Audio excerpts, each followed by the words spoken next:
So I just flat out refused to go to my sister's wedding. It's because I hate her soon-to-be husband. I mean, the dude has a long list of criminal history, with domestic abuse being one of the top ones. That alone makes me never want to talk to him or let him marry my sister. But there's something I'm not telling you guys, so let's start from the beginning and I will break it down. Right from the moment I saw Abraham, things seemed just all too bright and good. My gut clenched seeing that smile and eyes for the first time, and I didn't even have anything bad that day. There was something fake in him that I sensed. But my sister could barely get me. She was always stubborn, going around with her tagline, and I quote, "Don't shove your advice just because you're older," which made me stay quiet and clear of her ways. But for once, just once, all I wanted was to shake her up and listen to me. But she didn't. Even thinking about him gives me chills to this day. The man was fair, tall, and had a broad smile, but those eyes. I'll tell you right now, eyes never lie. They only speak the truth, and they're right. Sister started dating him a few months after joining her office. I lived in Texas, and the nature of my work had forced me to settle over there. So, I'd visit my parents on weekends, and I saw my parents' missing sister so much more than me, even though she was living right there with them.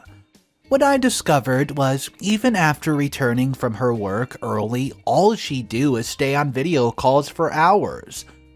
Her salary wasn't that high, but her rooms were filled with important watches and perfumes, gifts, of course, everywhere. Every weekend, she'd go out to the best restaurants in town with her boyfriend, leaving her strings with mom, dad, and me loose behind. I'd rarely talk with her, except for regular goodnight text and good shares of postings on Instagram. Things got ugly a few days ago, when a letter arrived at my door announcing that my sister was getting married. The letter got me confused first, and later I absorbed the news that sister was indeed going to get married soon. That morning, even my morning coffee felt different. Yet, something just didn't feel right. I'm not sure why. Every time I sipped my coffee and looked at the letter, the face of Abraham popped up. It was 7 a.m, and I called father. I'll tell ya, even my parents were shocked, but they were happy. Sister had left for a 2-day work trip, and thus planned to surprise us with the letters. Mom told me that sister wants to return that day and would stay at Abraham's house. A little later, at around 7:30 a.m., I made a small plan. I grabbed my keys, got ready, and with the cold wind blowing on my face, I headed for Abraham's house. Because where else could she be? For some reason, my gut feel just told me not to drive that day.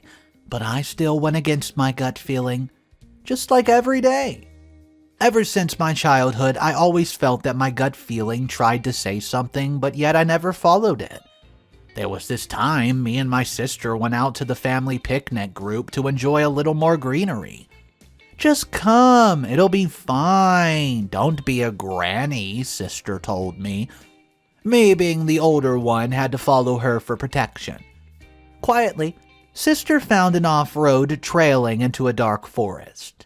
My gut feeling with every step told me that something was off, but I never listened to it. I didn't listen to my instincts when I was 9, 10, not even 13. We kept walking and walking until we looked back and found ourselves lost. The worst part? As we tried to go back, we took the wrong turn over and over and soon found ourselves stuck. Almost 8 hours later, we were searched and rescued by a group of young scouts from there. It's not that I don't trust my instincts and it's all my fault. Even when I'd make choices for sister, my parents would intervene and ask me to let her make her own choices. At times, I just really felt alone and left out at my own house, but I just never learned to leave people during their tough times. I'd always help sister whenever she got into a tough situation in school. Help parents as well, yet there's a part of them that broke me, making it harder for me to believe in myself anymore. So, I drove 130 miles and it was almost evening when I reached Abraham's house. That same feeling of stomach clenching returned, and I ignored it as usual. I pulled over inside his massive garden. The house was pretty big to get any woman jealous and plead for such a husband. So, I got down from the car and was about to take a turn near his main door when I stopped hearing the door open. Not sure what made me stop, but I stayed there and heard this. "The charges are taken off this time, but next time be careful." Well, I peeked around the corner and saw a man in a suit and a tie walking out of the house as Abraham followed. My ears heard it all right. My gut instincts were indeed true. This so-called perfect man, according to my sister, already had a marriage. He was apparently divorced and was still stuck in a case for beating his ex-wife severely. The day it was his uncle, who was also his lawyer, who saved Abraham. That very moment I turned and rushed to my car. I almost flew my car door down the road as fast as I could from that house, and then I parked somewhere. Then the fear set in. My hands started trembling and all my mind screamed, "See, I told you so." I didn't know what to do. So I texted my sister that I got into an emergency near her house and wanted to meet. So we met, right down the street at a coffee shop. The scene is still fresh in my mind, and the music, the people walking around, and sister in the front. I don't know how to start it, so I said it. I just said it. "I don't think you should marry Abraham." Saying the truth wasn't so bad, right? Wrong. I went on for the next minute about what I heard about Abraham and how I always felt wrong in my stomach. Sister sat there silently, and the next moment she opened her mouth, all she said was, "I was doing this all out of jealousy." Sister mentioned how I'd always been jealous of her trophies, good grades, and her husband was my next mode of feeling jealous. I never knew words could hurt so bad. For an instant, all my memories with her flashed in front of my eyes. But then, gathering a bit of courage, I left. I got into my car, and then absolute all hell broke loose. I cried. I cried terribly. All I thought was, and I quote, "Did I make a mistake by saying it to her? What will happen now?" That night, I drove back to my house and reached it by midnight. I smashed open my door, rushed to my bed, and cried for the rest of the night. The next morning, as I woke up, my phone had notifications from my sister. I opened them and saw the same thing. She was still blaming and cursing me, and she even blocked me everywhere except for text messages. For a moment, my mind knew that she was wrong, and all I felt was hatred for a split second. Why don't you try to understand my point?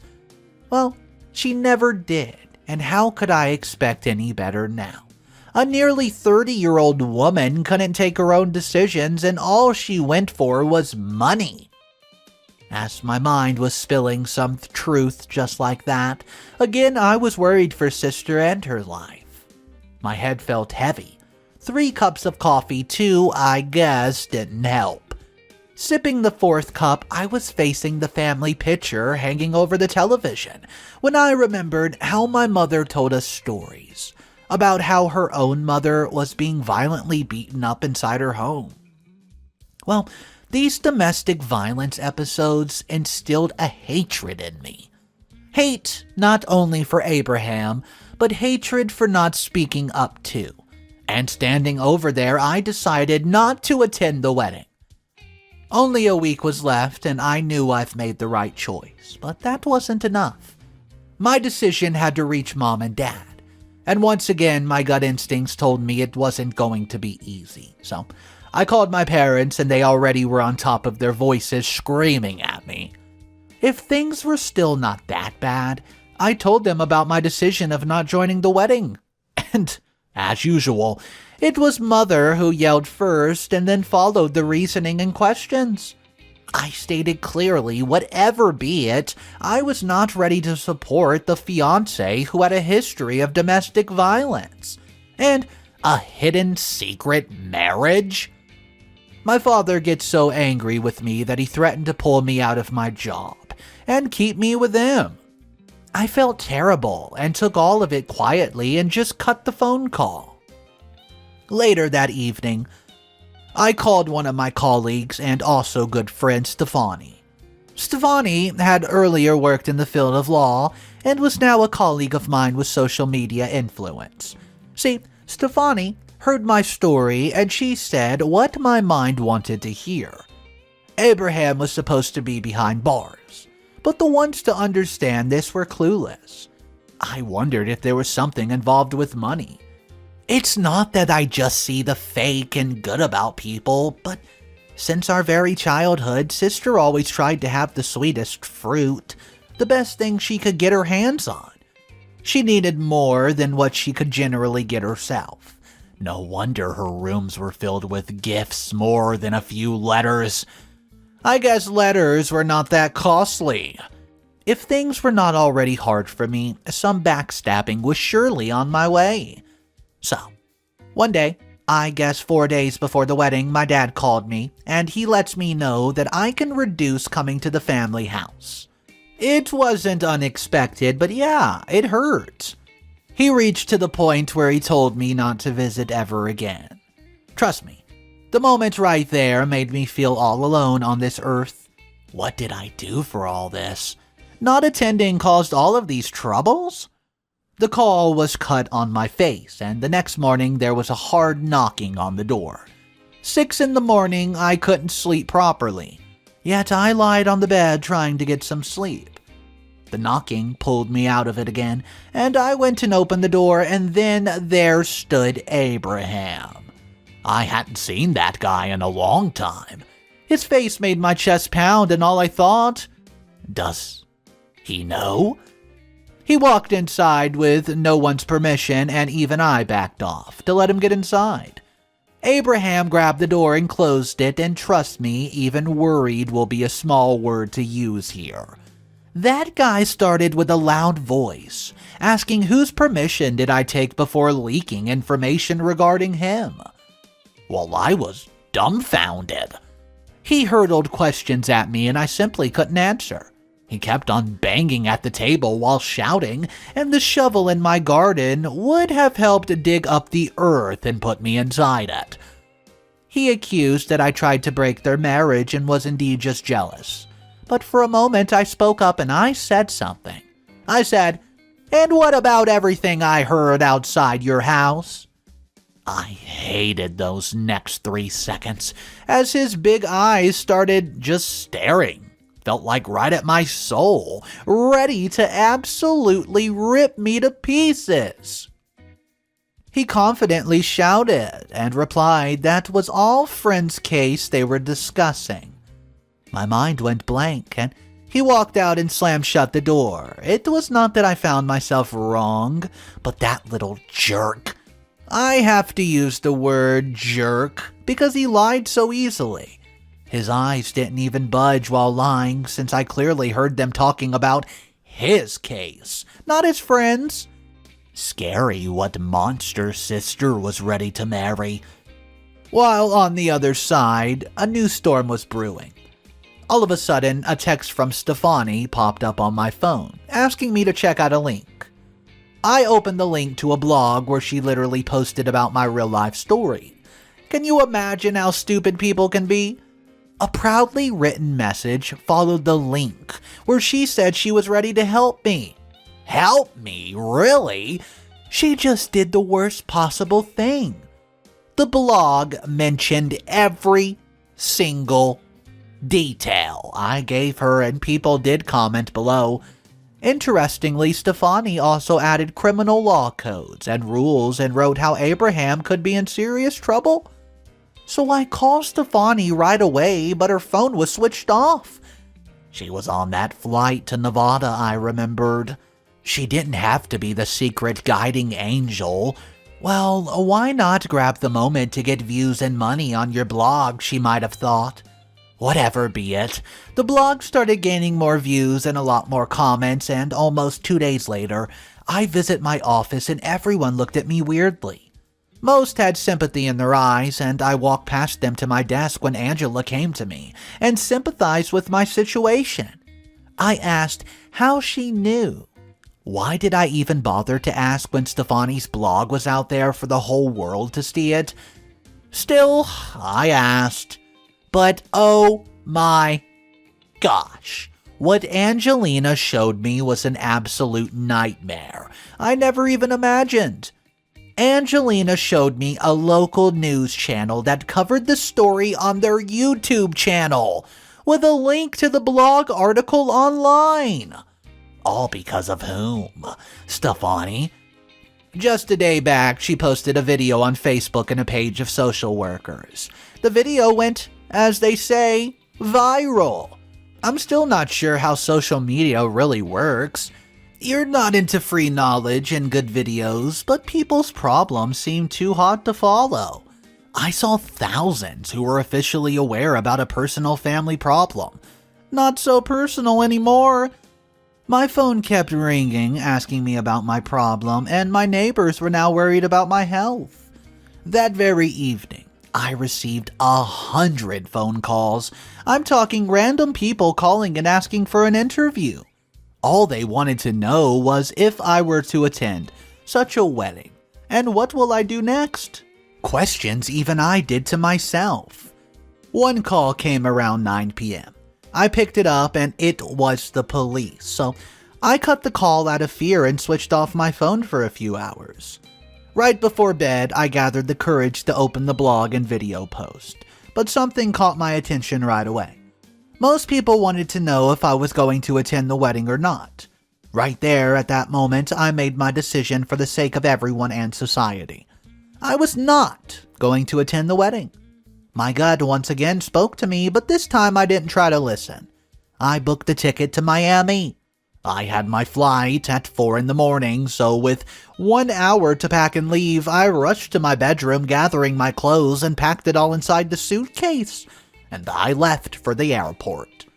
I felt a sense of power and rush. The rush just made me leave, back to my work duties, stress, and most importantly, my guilt for not attending the wedding. I felt free. That feeling is so fresh that even now I think about it and feel the same rush and power. So, am I the a-hole for not attending my sister's wedding because of her abusive fiancé? Update number 1. It was 29th, her wedding day, but I sat at the edge of my hotel bed grabbing my head after the news I got.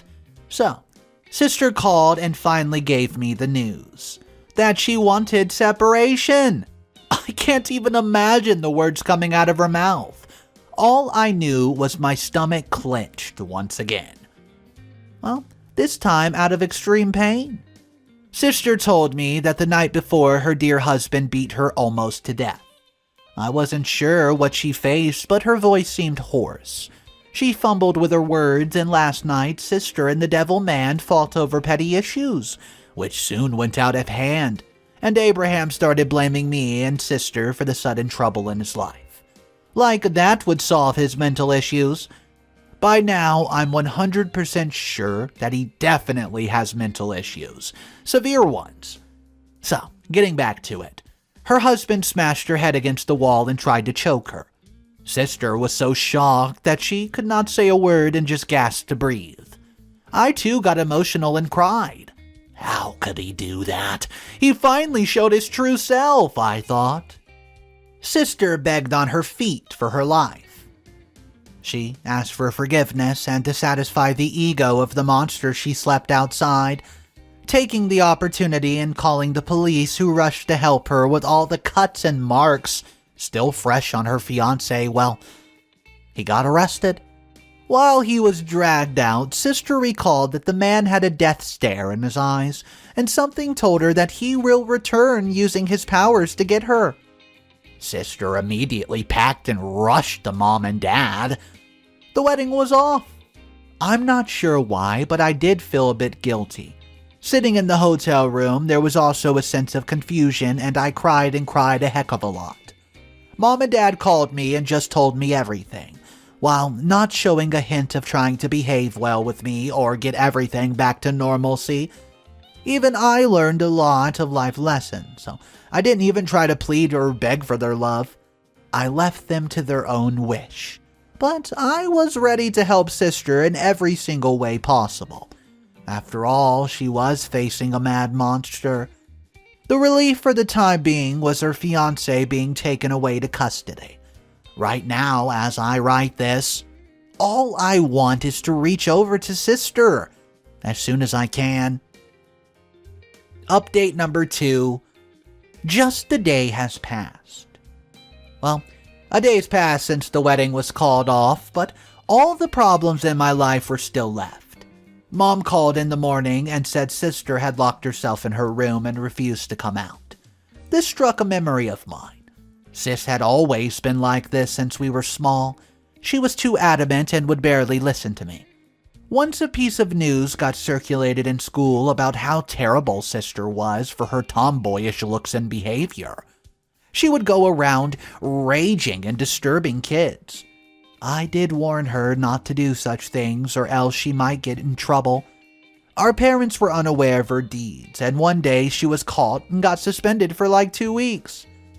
She also locked herself in her room at that point, and got out only when we promised not to scold her. Well, getting back to the incident now. Mom and Dad feared that she would not come out any day soon. While I was miles away from the house, I walked around out of anxiety. I tried calling sister, but obviously to no avail, she didn't answer. Dad planned to use the ladder and get in through the window, but he couldn't climb up. Yeah, he was old. Things got quieter when the crying from inside stopped as Mom reported. Those words hurt terribly as I just wanted to meet sister and hug her. 6 hours went by, and sister stopped responding even to the banging on the door. Dad had decided to call the police by then. Just when a loud bang was heard, sister was still inside and very much alive. She screamed not to call any more cops. She hated them. A little later, she picked up my phone and I just begged her to open the door, and she did. I could clearly hear my parents crying as sister stood silently. I imagined a heck of a lot of things that could have gone wrong and she might have done behind those doors. But everything was fine. I could go and confront Abraham inside the jail or even face the worst case scenario, but not face something happening to my family members. This trauma of losing near ones always haunts me from the moment I lost Granny during my childhood. So, sister promised me that she will forever love her family before anyone else, and also listen to me regarding anything. She even paid the advances and other dues to her wedding planner and called it off. Then there was my invitation from my family to return back to the house. I got all ready for it. Let's see what waits for me. I'll update you guys after I get back to my parents' house. Update number 3. How easily can someone bend the laws?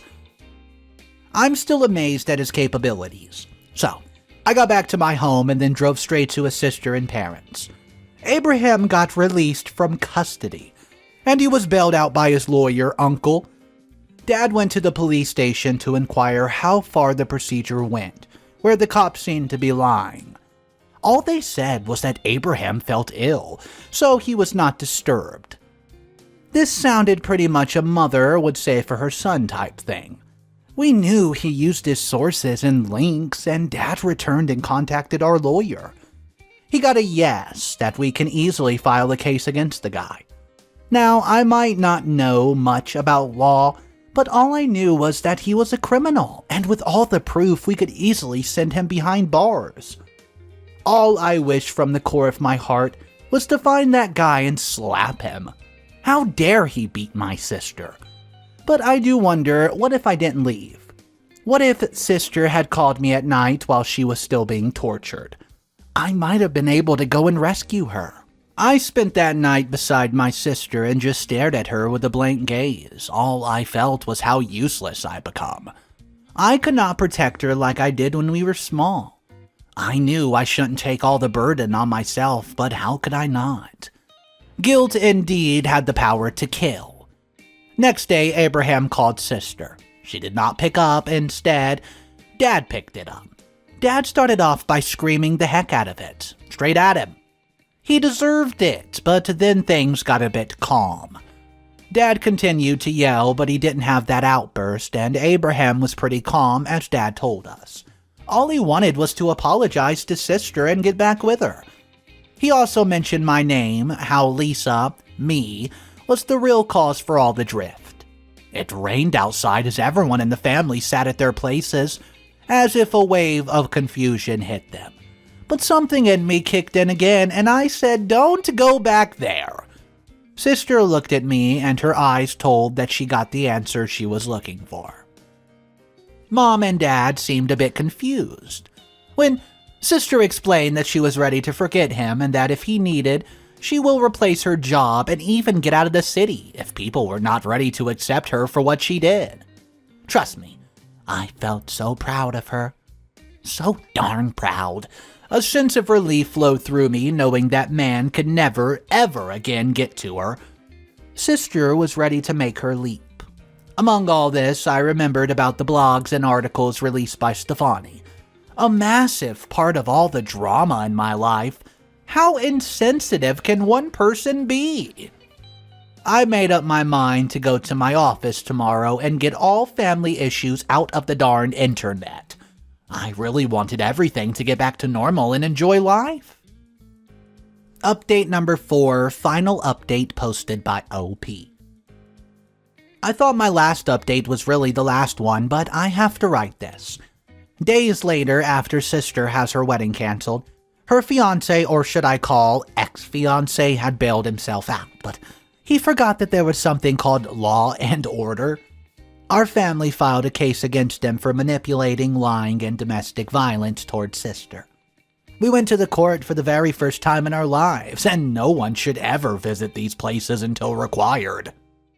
But if required, one must go. We supported sister throughout the proceedings. The very first day, our lawyer almost got hit back into the back seat. Abraham, as usually, hired his uncle to be his lawyer, who also was one of the best in his field. But soon, our lawyer got back at his, and within a few more hearings, we won the case. The memory of sister crying out of happiness is still fresh. For the first time, I saw Abraham's eyes moist. He was sentenced to 2 years of imprisonment and one heck of a hefty fine. The same face which injected terror inside of us was now begging for mercy after being convicted of his crimes. Somehow the news also spread on social media once again. This time a good thing happened, and that was Abraham's ex-wife also came to visit the final day of proceedings, and she too was happy to see him being punished. This was something none of us expected. As we exited the court, sister held my hand and promised to listen to me for the rest of her life. She also hugged me, and this made my parents emotional as they too hugged me and my sister. I finally felt at home. Honestly, I felt Abraham deserved much more severe consequences than what he got. Violating one's personal space? Well, and going to the extent of beating his wife is something he must understand through the strictest of punishment. The fear of him coming out of jail as a much worse person did work in us. But sis has finalized a new job in Paris, and she was ready to move out all alone. As sad as I was for her, I felt much happier since she was going to be free letting go of her past. My parents once again got started about me finding a partner. But seeing what happened with sister, I wasn't so sure. Rather afraid for my life, and I didn't feel ready to let my life be taken away or love someone only to see their dark face and get scared away and start all over again. Maybe life worked that way, but I refused all such things for the time being. Both looked worried since living alone in today's world was tough, and my parents were a bit too social of a person, so for them, I was already a half maniac living alone. A week later, we went to leave sister at the airport. Mom wept terribly while father tried his best to hold it back. I was the only one who was lost. I just stared at sister, still not realizing she was leaving. This was even more special since she asked me if she should leave. Something within me told me that she must leave. That same gut feeling, maybe. With hugs and kisses, sister left us, and as the door glass closed behind, I realized I did the right thing by not attending her wedding. So, my inner voice was correct. I promised to reduce my self-doubt and take my own decisions. With that said, I also made my decision to quit my job, and using my 5 years' worth of savings, I would start my own cafe. As I write this, I'm still on my way to resigning and opening the cafe with nothing but courage to face the path ahead. I just wish that her sister would have listened to OP's beck and calls. Literally, OP this entire time was trying to say, hey, I don't feel very comfortable with who your husband's going to be. He seems like a very bad person, and he's hiding an entire life from you.